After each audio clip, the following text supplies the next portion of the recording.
नमस्कार दोस्तों, स्वागत है आप सभी का यूपीएससी उत्कर्ष में। मेरा नाम है पूजा द्विवेदी। आज पाकिस्तान का स्वतंत्रता दिवस है, पर वो हमारे लिए बहुत इम्पोर्टेंट नहीं है।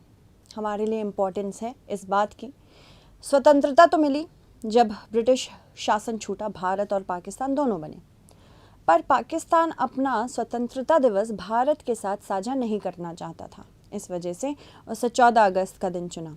भारत स्वतंत्र तो हुआ, पर उसने एक बहुत बड़ी कीमत चुकाई। भारत ने अपने भूमि के काफ़ी बड़े हिस्से को पाकिस्तान, वेस्ट पाकिस्तान और ईस्ट पाकिस्तान, जो कि अब बांग्लादेश है, उसमें विभाजित कर दिया। जब तीनों देश एक साथ बने, अब तीन बोलेंगे, जब तीनों देश एक साथ बने तो हमें लगा शायद अब सब कुछ सही होगा। पर उसके बाद भी तीनों ही कंट्रीज़ में, जैसे कि हम देख सकते हैं, कम्युनल टेंशन्स उतनी ही हाई हैं। अगर हम बात करें भारत और पाकिस्तान की, दोनों इन प्रेमिस पे बने थे कि हिंदुओं के लिए एक अलग राष्ट्र होना चाहिए, मुसलमानों के लिए एक अलग राष्ट्र होना चाहिए, और दोनों का साथ रहना कहीं से भी पॉसिबल नहीं है।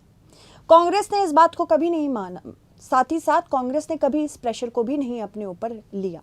पर जिन्नाह के अंतर्गत मुस्लिम लीग ने इस बात को इतनी कड़ी और कठोर तरह से प्रदर्शित किया कि आखिरकार माउंटबेटन प्लान सामने आया। साथ ही साथ इंडियन इंडिपेंडेंस एक्ट ऑफ 1947 आया और हमने देखा भारत के टुकड़े हुए। भारत आज एक मॉडर्न नेशन तो है, पर जिस प्रकार की आज़ादी हम चाहते थे उस प्रकार की आज़ादी हमें नहीं मिली। चलिए इस बारे में जानते हैं कि किस प्रकार से ये जो नफ़रत के बीज बोए गए थे, इसने भारत और पाकिस्तान बनाया। क्या ये अचानक से हुआ या फिर ये सालों की मेहनत थी? हम मेहनत इसलिए कह रहे हैं क्योंकि पाकिस्तान इसे मेहनत ही मानता है, पर हम इसे स्वतंत्र भारत पे एक बहुत बड़ा प्राइस मानते हैं कि हमने एक बहुत बड़ा प्राइस पे करके अपनी इंडिपेंडेंस ली है। चलिए देखते हैं। तो ये कुछ इस प्रकार की तस्वीरें अगर आप देख रहे हैं, तो ये पाकिस्तान और भारत का जब बंटवारा हुआ था तो लोग चुन रहे थे कि हमें भारत में रहना है या पाकिस्तान में रहना है। अगर भारत में रहना है तो फिर पाकिस्तान से जितने लोग थे वो भारत में ट्रेन से आ रहे थे, और पाकिस्तान जाना है तो भारत में लोग भर भर के पाकिस्तान भी जा रहे थे भारत से। नागरिकता के लिए भी बहुत बड़ी जंग छिड़ी, और ये जो ट्रेन आप देख रहे हैं इसमें बहुत बार जीवित नहीं बल्कि मृत लोग भी गए हैं। कुछ इस प्रकार से कम्युनल टेंशन्स इतनी हाई हो गई थी कि जो स्वतंत्रता की खुशी थी वो चली गई थी। चलिए देखते हैं इसके बारे में। सबसे पहले तो डिवाइड एंड रूल पॉलिसी जो ब्रिटिश की थी, ब्रिटिश जानते थे अगर इंडिया में मुस्लिम और हिंदू दोनों साथ मिल जाएं तो इनके ऊपर राज करना मुश्किल है।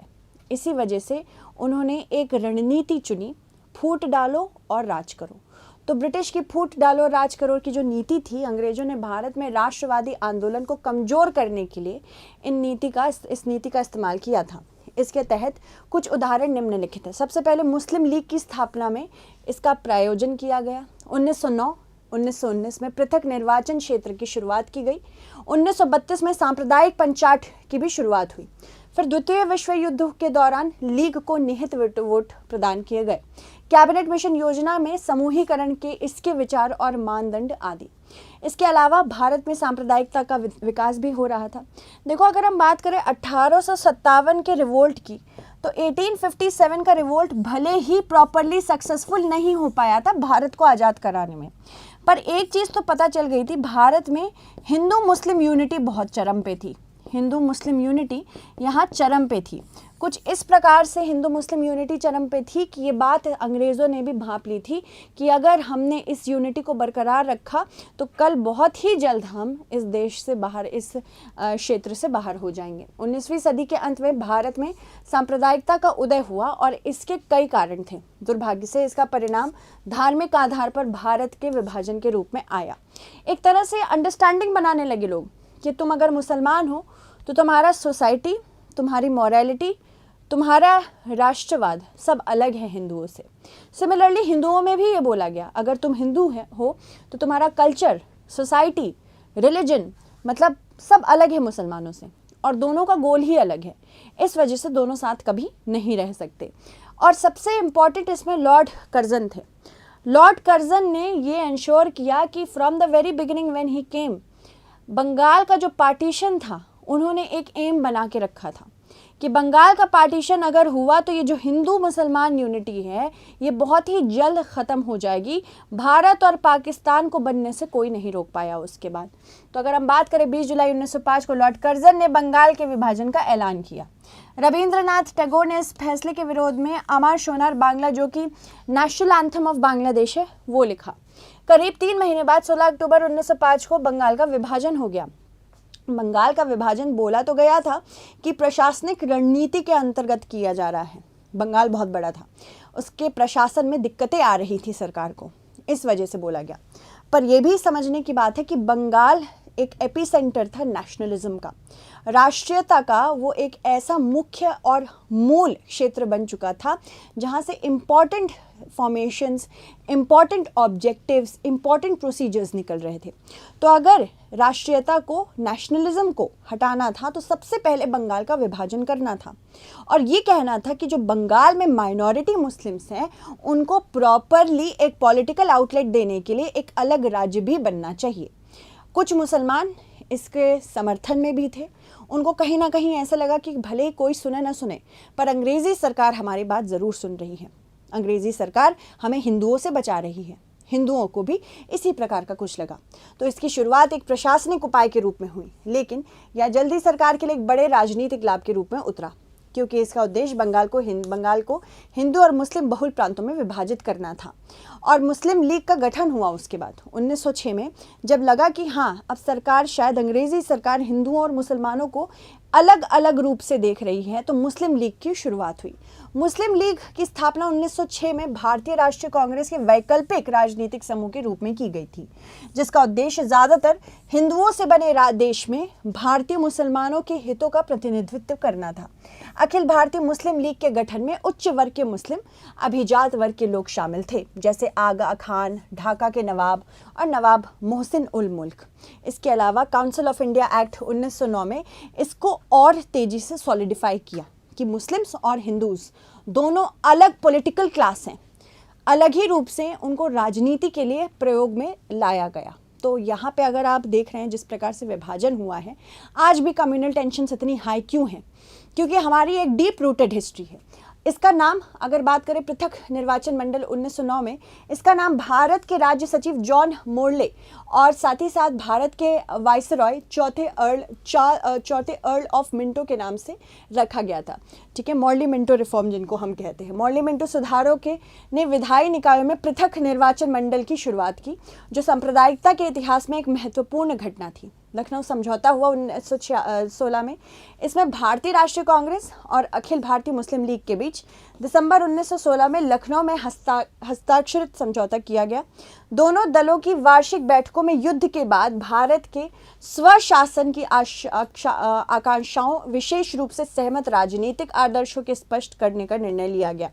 कांग्रेस ने राष्ट्रीय आंदोलन में मुस्लिम लीग का समर्थन हासिल करने के लिए एक अस्थायी उपाय के रूप में पृथक निर्वाचिका पर सहमति भी जताई। फिर उसके बाद हिंदू महासभा 1915 और राष्ट्रीय स्वयंसेवक संघ 1925 में उसका गठन हुआ। यह हिंदू राष्ट्रवादी संगठन कांग्रेस और मुस्लिम लीग के बीच विचार विमर्श के दौरान एक दबाव समूह बना। यह ऐसा दबाव समूह था जो नहीं चाहता था कि कांग्रेस किसी भी प्रकार से मुस्लिम लीग के अंतर्गत झुके, उसके सामने झुके। साथ ही साथ ये नहीं चाहता था, ये पर्टिकुलर ग्रुप नहीं चाहता था कि भारत एक सेक्युलर राष्ट्र हो, वो चाहता था कि भारत एक हिंदू राष्ट्र हो। अब भारत एक हिंदू राष्ट्र अगर बन जाए, हिंदू राष्ट्र क्या होगा? एक सेक्युलर नहीं होगा, फिर ये एक थियोक्रेटिक स्टेट होगा। आप जितने थियोक्रेटिक स्टेट देखते हैं, सबसे इंपॉर्टेंट एग्जाम्पल उसमें पाकिस्तान है।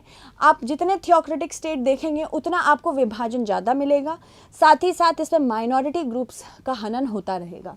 नवंबर 1927 में ब्रिटिश सरकार ने भारतीय वैधानिक आयोग के आवेदन की घोषणा की। इस आयोग का उद्देश्य 1919 के भारत सरकार अधिनियम की जाँच करना था। आयोग ने 19 साइमन कमीशन की बात हो रही, साइमन गो बैक यहीं से आया था। आयोग को 1919 के अधिनियम के कामकाज की जांच करनी थी और व्यवस्था में सुधार के सुझाव भी लाने थे। नेहरू रिपोर्ट ने जिन्ना की मांगों को समायोजित करने की कोशिश भी की, लेकिन 1928 में सर्वदलीय सम्मेलन में यह विफल हो गई। जिन्ना अपना 14 सूत्र लेकर सामने भी आए। 14 ऑब्जेक्टिव्स, 14 पॉइंट्स। 1946 में सांप्रदायिक दंगे शुरू हुए। मुस्लिम लीग ने 16 अगस्त 1946 को प्रत्यक्ष कार्रवाई दिवस के रूप में घोषित किया ताकि ब्रिटिशों के भारतीय उपमहाद्वीप से चले जाने के बाद एक अलग मुस्लिम राष्ट्र की मांग को जोर दिया जा सके। जिन्ना की अपील के कारण 1946 के दंगे विभाजन की स्वीकृति का तत्कालिक कारण थे। जिन्ना की भूमिका क्या रही है ये जानना जरूरी है। कुछ विद्वानों, खास करके पाकिस्तान की आयशा जलाल और उनके समर्थकों को कहना है कि जिन्ना की अलग राज्य की मांग कांग्रेस के साथ सौदेबाजी का एक तरीका मात्र था। इस मान्यता के अनुसार वह मुसलमानों के लिए अलग राज्य चाहते थे, लेकिन अलग राष्ट्र नहीं। ये गलती हो गई थी। बहुत लोगों ने कहा था कि जिन्ना ने एक तरह से दबाव बनाने की कोशिश की कि राज्य दीजिए। वो राष्ट्र संभालने के लिए तैयार नहीं थे। जिन्ना को ब्लड कैंसर भी था, तो वो बहुत ज़्यादा लंबे समय तक जानते थे कि उनकी हेल्थ सही नहीं रहने वाली, डिटेरियोरेशन था। बहुत सारी थ्योरी सजेस्ट करती हैं कि एक तरह से दबाव ये भी था कि पहला जो प्रधानमंत्री बने भारत का, माइनॉरिटी ग्रुप स्पेसिफिकली एक मुसलमान हो। तो नेहरू और जिन्ना के बीच में बहुत लंबे समय तक इस चीज़ के लिए तनातनी भी चल रही थी कि पहला प्रधानमंत्री कौन होगा। कहीं ना कहीं महात्मा गांधी ने भी इसमें, ये सारी थ्योरीज हैं, इसका एकदम एक प्रॉपर हमारे पास अंडरस्टैंडिंग तो नहीं है, पर वी ऑल नो दिस कि महात्मा गांधी ने बहुत बार पूछा था नेहरू से भी कि आप स्टेप डाउन कर जाइए, बहुत बार जिन्ना से भी बोला था कि आप स्टेप डाउन कर जाइए। पर दोनों ही, भले ही सबसे पहले प्रधानमंत्री, आप मुझे ज़रूर कमेंट सेक्शन में बताइएगा अगर बहुत सारे बच्चों को लगता है कि क्या पहले प्रधानमंत्री जो पाकिस्तान के थे वो जिन्ना थे, बिल्कुल गलत लगता है तो प्लीज़ आप मुझे बताइएगा पहले प्राइम मिनिस्टर पाकिस्तान के कौन थे और जिन्ना का क्या स्कोप था। तो जिन्ना माना जाता है कि वो राष्ट्र नहीं चाहते थे, वो बस एक राज्य चाहते थे, जैसे पंजाब है, ठीक है। इसके अलावा लेकिन कई कारणों से इस विचार को स्वीकार करना कठिन हो रहा था। मुस्लिम जमींदार सिंध और पाकिस्तान के अन्य क्षेत्रों में और अभिजात वर्ग जो कांग्रेस के समाजवादी लोकतंत्र पर जोर देने के खिलाफ थे, वे अलग राष्ट्र के पक्ष में भी थे। जिन्ना ने ब्रिटिश अधिकारियों और भारतीयों के बीच हर बातचीत को वीटो कर दिया, मतलब बातचीत करने के लिए ये लोग तैयार ही नहीं थे। अगर बातचीत हो जाती तो किसी न किसी तरह से विचार विमर्श करके हम आगे भी बढ़ सकते थे। वह और लीग भारत में मुसलमानों के एकमात्र प्रतिनिधि भी बनना चाहते थे। वो कहते थे कि कांग्रेस बस हिंदुओं को दर्शाती है, हिंदुओं का प्रतिनिधित्व करती है, पर अगर हम बात करें मुसलमानों के प्रतिनिधित्व के लिए तो उसके लिए मुस्लिम लीग बननी जरूरी है। इसके अलावा प्रत्यक्ष कार्रवाई दिवस का उनका आह्वान क्रूर था और इसे यह विश्वास खत्म हो गया कि वे उदार मुसलमान हैं। अगर बात करें सामूहिक सांप्रदायिकता की ओर, सांप्रदायिक मुसलमानों की तरफ से भी थी और हिंदुओं की तरफ से भी थी। दोनों गुट एक दूसरे की तरफ किसी भी प्रकार की करुणा की दृष्टि से देखने के लिए तैयार ही नहीं थे। 1937 के चुनाव परिणाम में हार जिन्ना और लीग के लिए एक सबक बन गया। इसके अलावा 1937 के बाद जिन्ना की प्राथमिकता अब लीग की सदस्यता को अधिकतम करना था। मतलब जितने मुसलमान स्पेसिफिकली लीग से जुड़ सके वो चाहते थे कि उतने जुड़े। साथ ही साथ द्विराष्ट्र सिद्धांत आया। ये सिद्धांत ये कहता है कि पर्टिकुलरली हिंदूज और Muslims both groups are different, दोनों ग्रुप्स अलग हैं, ये कभी भी एक राष्ट्र नहीं बन सकते। इनकी हिस्ट्री सेम नहीं है, इनके विचार सही नहीं है, सेम नहीं है, इनके विचार और सिद्धांत दोनों सेम नहीं है, इनका गोल सेम नहीं है, इनकी सोसाइटी सेम नहीं है। पर अब आप खुद समझिए, एक पंजाब का हिंदू एक पंजाब के मुसलमान के साथ ज़्यादा कनेक्ट कर पाएगा या फिर एक मद्रास का मुसलमान पंजाब के मुसलमान से? सोसाइटी और कल्चर भी एक चीज़ होती है। अगर बात करें, द्विराष्ट्र सिद्धांत के सख्त समर्थक भी थे, जिसके अनुसार दो समुदाय एक साथ सह अस्तित्व में नहीं रह सकते। भारत में यह विचार अलीगढ़ विचारधारा द्वारा अंकुरित हुआ, जिसका समर्थन 1930 के दशक में इकबाल और कुछ हिंदू राष्ट्रवादियों ने भी किया था। इसके बाद मुसलमानों की सामाजिक आर्थिक स्थिति का हवाला देकर बोला कि यहाँ पे मुसलमानों को दबाया जाएगा, यहाँ पे राष्ट्र एक अलग चाहिए, राज्य एक अलग चाहिए। तो फिर मुस्लिम एक अलग नेशन बना और ये नेशन हम सब जानते हैं किस हाल में है अभी। मोंटागू चेम्सफोर्ड सुधार आया 1919 में। भारतीय जनता में से कौन भविष्य के चुनाव में मतदान कर सकेगा, इसकी पहचान करने के लिए एक फ्रेंचाइजी और कार्य समिति की और बढ़े हम। 1919 का भारत सरकार अधिनियम दिसंबर 1919 में पारित किया गया। इस अधिनियम को मोंटागू चेम्सफोर्ड रिफॉर्म के नाम से जाना जाता है। मोंटागू चेम्सफोर्ड रिफॉर्म या सुधारों ने भारतीयों के प्रांतीय स्तर पर विधायी शक्ति का प्रयोग करने का अधिकार दिया, लेकिन प्रांतीय विधानसभाओं के लिए उपलब्ध छोटे बजटों द्वारा पात्र मतदाताओं की अभी भी सीमित संख्या द्वारा ऐसी शक्ति को प्रतिबंधित किया गया था।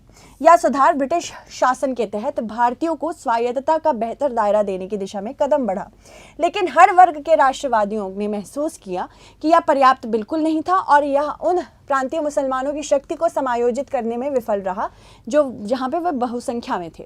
वह यह अपर्याप्तता केवल यह साबित करेगी कि कांग्रेस के साथ कोई भी बातचीत मुस्लिम लीग के लिए व्यर्थ या बेकार हो रही है। फिर आए वैवेल योजना। ये शिमला सम्मेलन 1945 में हुई थी। इसमें वाइसरॉय लॉर्ड वैवेल ने सभी को, मुस्लिम लीग, कांग्रेस और सभी अन्य दल को शिमला सम्मेलन में बुलाया, आमंत्रण दिया। गवर्नर जनरल और कमांडर इन चीफ को छोड़कर कार्यकारी परिषद के सभी सदस्य भारतीय होंगे, ये भी बात कही थी। रक्षा को छोड़कर सभी विभाग भारतीय सदस्यों से नियंत्रण में रहेंगे, ये भी बात हुई थी। प्रस्तावित 14 सदस्यीय कार्यकारी परिषद में मुसलमानों को 6 पद दिए गए, जबकि उनकी आबादी कुल जनसंख्या का केवल 25% था। अब जितना पॉपुलेशन है उतना रिप्रेजेंटेशन होना चाहिए। 25% की पॉपुलेशन में 6 पद दे दिए, बहुत ज़्यादा पद थे उनके हिसाब से। जिन्ना ने कहा कि केवल मुस्लिम लीग को ही भारतीय मुसलमानों का प्रतिनिधित्व करना चाहिए। कांग्रेस ने कहा कि मुस्लिम लीग को कार्यकारी परिषद में किसी भी मुसलमान को नियुक्त करने का कोई अधिकार ही नहीं है। फिर 1945 से 46 के बीच में चुनाव हुए। कांग्रेस और लीग के बीच संघर्ष के बीच 1945 में चुनाव हुए। लीग ने 86.6% मुस्लिम वोट प्राप्त किए। अब यहाँ से सॉलिडिफाई हो गई ये बात कि मुसलमान भी कांग्रेस के बजाय मुस्लिम लीग को अपना सही रिप्रेजेंटेटिव मान रहे थे। सभी 30 मुस्लिम सीटों पर विजय प्राप्त भी हुई। केंद्रीय विधानसभा में प्रांतों की 509 मुस्लिम सीटों में 442 पर कब्जा करके उल्लेखनीय सफलता उसके बाद प्राप्त हुई। लेकिन इसने NWFP और जो कि नॉर्थ वेस्ट फ्रंटियर प्रोविंस, जो अब पाकिस्तान है, और असम को कांग्रेस के हाथों में खो दिया, और पंजाब में यूनिवर्सिटी को हटाने में भी असफल रहे। कांग्रेस ने सामान्य निर्वाचन क्षेत्र में भारी जीत हासिल की। 91.3% वोट हासिल हुए। केंद्रीय विधानसभा में 102 में से 57 सीटें मिली। सिंध, पंजाब और बंगाल को छोड़कर सभी प्रांतों में कांग्रेस ने बहुमत भी प्राप्त किया। तो अब यहाँ पे एक तो मुसलमान वर्सेस हिंदूज था, साथ ही साथ कांग्रेस वर्सेस मुस्लिम लीग था, तो काफ़ी मेसअप हो चुकी थी सिचुएशन। फिर कैबिनेट मिशन आया। अब भारत क्योंकि क्विट इंडिया मूवमेंट में कहीं ना कहीं सफल रहा था, एक चीज़ तो समझ में आ गई थी कि ब्रिटेन अब भारत को बहुत लंबे समय तक अपने अधीन नहीं रख पा रहा था। तो इसके लिए 1946 में कैबिनेट मिशन भारत आया और सभी प्रमुख राजनीतिक दलों ने नेताओं के साथ बातचीत भी की। इसके बाद भारत में संघीय सरकार की स्थापना हुई और अपनी योजना भी प्रस्तावित की गई। इससे पाकिस्तान की मांग को खारिज भी किया था, ये याद रखिएगा, क्योंकि क्वेश्चंस पूछे जा सकते हैं कि कौन सी मिशन ने पाकिस्तान के बनने में हामी भरी थी। तो इसने कैबिनेट मिशन ने बिल्कुल मना कर दिया था कि हम पाकिस्तान नहीं बना सकते, क्योंकि देखो दुनिया में थू होती क्या कि आप एक देश भी नहीं संभाल पाए। आप जब गए तो आपने विभाजन कर दिया, और कल के दिन फ्यूचर में जो भी डिस्प्यूट होता है वो ब्रिटेन पे थोप सकते थे, ठीक है। और इसके स्थान पर ब्रिटिश प्रांतों के साथ साथ देशी रियासतों को मिलाकर एक भारतीय संघ का प्रस्ताव किया। पाकिस्तान को पसंद नहीं आया। जहां प्रांतों और रियासतों को संघ के तहत समूह बनाने की स्वतंत्रता थी, पाकिस्तान को अस्वीकार करते हुए इसने सामूहिकरण की अवधारणा भी दी। शुरू में इनकार करने के बाद कांग्रेस ने सितंबर 1946 में केंद्र सरकार बना ली, लेकिन लीग ने इसमें हिस्सेदारी नहीं दिखाई। जिन्ना ने 16 अगस्त 1946 को पाकिस्तान की मांग को लेकर प्रत्यक्ष कार्रवाई दिवस का आह्वान किया, यानी कि अब फाइनल जजमेंट होगा कि पाकिस्तान बनेगा या नहीं। फिर आता है कम्युनल टेंशन का दौर, जिसमें भारी मात्रा में हिंदुओं और मुसलमानों के बीच झड़पें हुई, ब्लडशेड हुआ, सिविल वॉर लाइक सिचुएशन हो गई। फिर आता है माउंटबैटन प्लान। 18 जुलाई 1947 को ब्रिटिश पार्लियामेंट ने इंडियन इंडिपेंडेंस एक्ट पास किया। इसी एक्ट में भारत की आज़ादी और नए देश पाकिस्तान को बनाने की प्रक्रिया शुरू हुई। एक्ट पास होने के 28 दिन बाद 15 अगस्त 1947 को भारत आज़ाद हुआ। भारतीय स्वतंत्रता अधिनियम 1947 ब्रिटेन की संसद द्वारा पारित एक विधान है, जिसके अनुसार ब्रिटेन शासित भारत के 2 भाग हुए। यह अधिनियम 4 जुलाई 1947 को ब्रिटेन की संसद में पेश किया गया था। इसके बाद 18 जुलाई 1947 को इस अधिनियम को स्वीकार कर लिया गया। इसके बाद 15 अगस्त 1947 को भारत का बंटवारा किया गया। भारतीय संवैधानिक विकास के क्रम में अनेक विधेयक ब्रिटिश संसद ने पारित किए, लेकिन 1947 का भारतीय स्वतंत्रता अधिनियम ब्रिटिश संसद द्वारा पारित भारत के लिए अंतिम किंतु सबसे अत्यधिक महत्वपूर्ण अधिनियम बना। भारतीय स्वाधीनता अधिनियम 1947 द्वारा भारत को 200 वर्ष के अंतर्गत जो गुलामी हमने की थी उससे स्वतंत्रता मिली। अब बात करते हैं लॉर्ड माउंटबैटन के लिखे बंटवारे की पटकथा की। अगर बात करें लॉर्ड माउंटबैटन की, ये आखिरी वाइसरॉय थे हमारे इंडिया के, और अगर इनकी बात करें, ये रॉयल ब्लड हैं, रिलेटेड है। क्वीन एलिजाबेथ के जो हस्बैंड थे प्रिंस फिलिप, उनको इन्होंने अडॉप्ट किया था, तो ये रॉयल ब्लड से रिलेटेड है। और साथ ही साथ ये क्वीन एलिजाबेथ के अंकल भी थे, चाचा थे, ठीक है, इसको याद रखिएगा। 3 जून 1947 लॉर्ड माउंटबैटन ने भारत के 2 टुकड़े करने का ऐलान किया।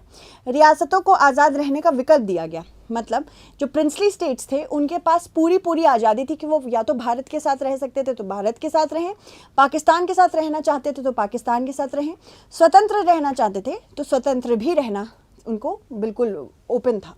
फिर उसके बाद योजना का मुख्य प्रस्ताव भारत को भारत और पाकिस्तान में विभाजित किया गया। बंगाल और पंजाब का विभाजन किया जाना और उत्तर पूर्वी सीमा प्रांत और असम में सिलहट जिले में जनमत संग्रह कराया जाना। इसके अलावा पाकिस्तान के लिए संविधान निर्माण हेतु पृथक संविधान सभा का भी गठन किया जाना था।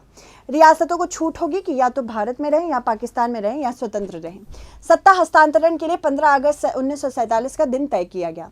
फिर उसके बाद पारित हुआ और फिर लॉर्ड माउंटबैटन योजना के अंतर्गत बंटवारा हुआ। साथ ही साथ भारत विभाजन के क्या प्रभाव रहे।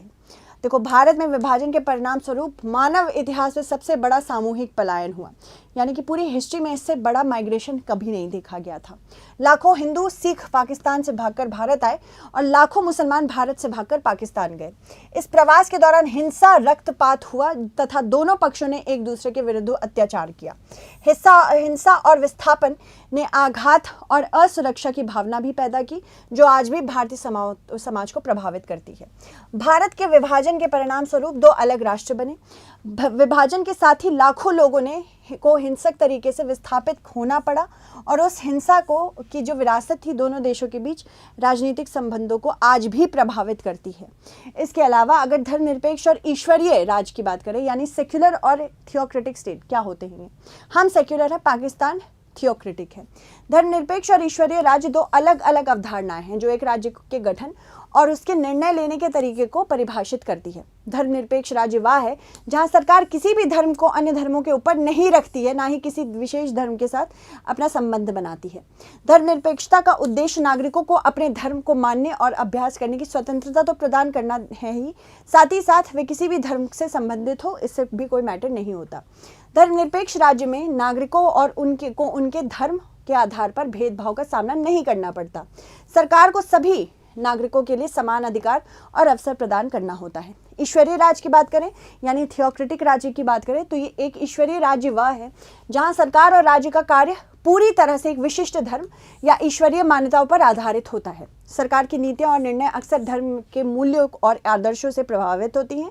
इस राज्य में अक्सर एक प्रमुख धर्म होता है जो राज्य के कार्यों और निर्णयों को निर्धारित करता है और कभी कभी अन्य धर्मों के पालनकर्ताओं के साथ भेदभाव भी हो सकता है। चलिए, अब इसी के साथ हमारी क्लास भले ही एंड हो गई है, पर 13 से लेकर 21 अगस्त तक हम आपको शिक्षा महोत्सव पे इनवाइट कर रहे हैं। शिक्षा महोत्सव उत्कर्ष के ऐप पे चल रहा है। कोई भी कोर्स अगर आप लेना चाहते हैं तो 78% तक के ऑफ में आपको मिल जाएगा। इसके अलावा निर्मल सर के बर्थडे के उपलक्ष्य में हम 13% का एक्स्ट्रा ऑफर दे रहे हैं। NG13 का कूपन कोड लगा के आप इसे अवेल कर सकते हैं। रक्षाबंधन पे हम आपको 100% तक के रिवॉर्ड पॉइंट्स भी दे रहे हैं, तो जल्द से जल्द इसका लाभ उठाएं।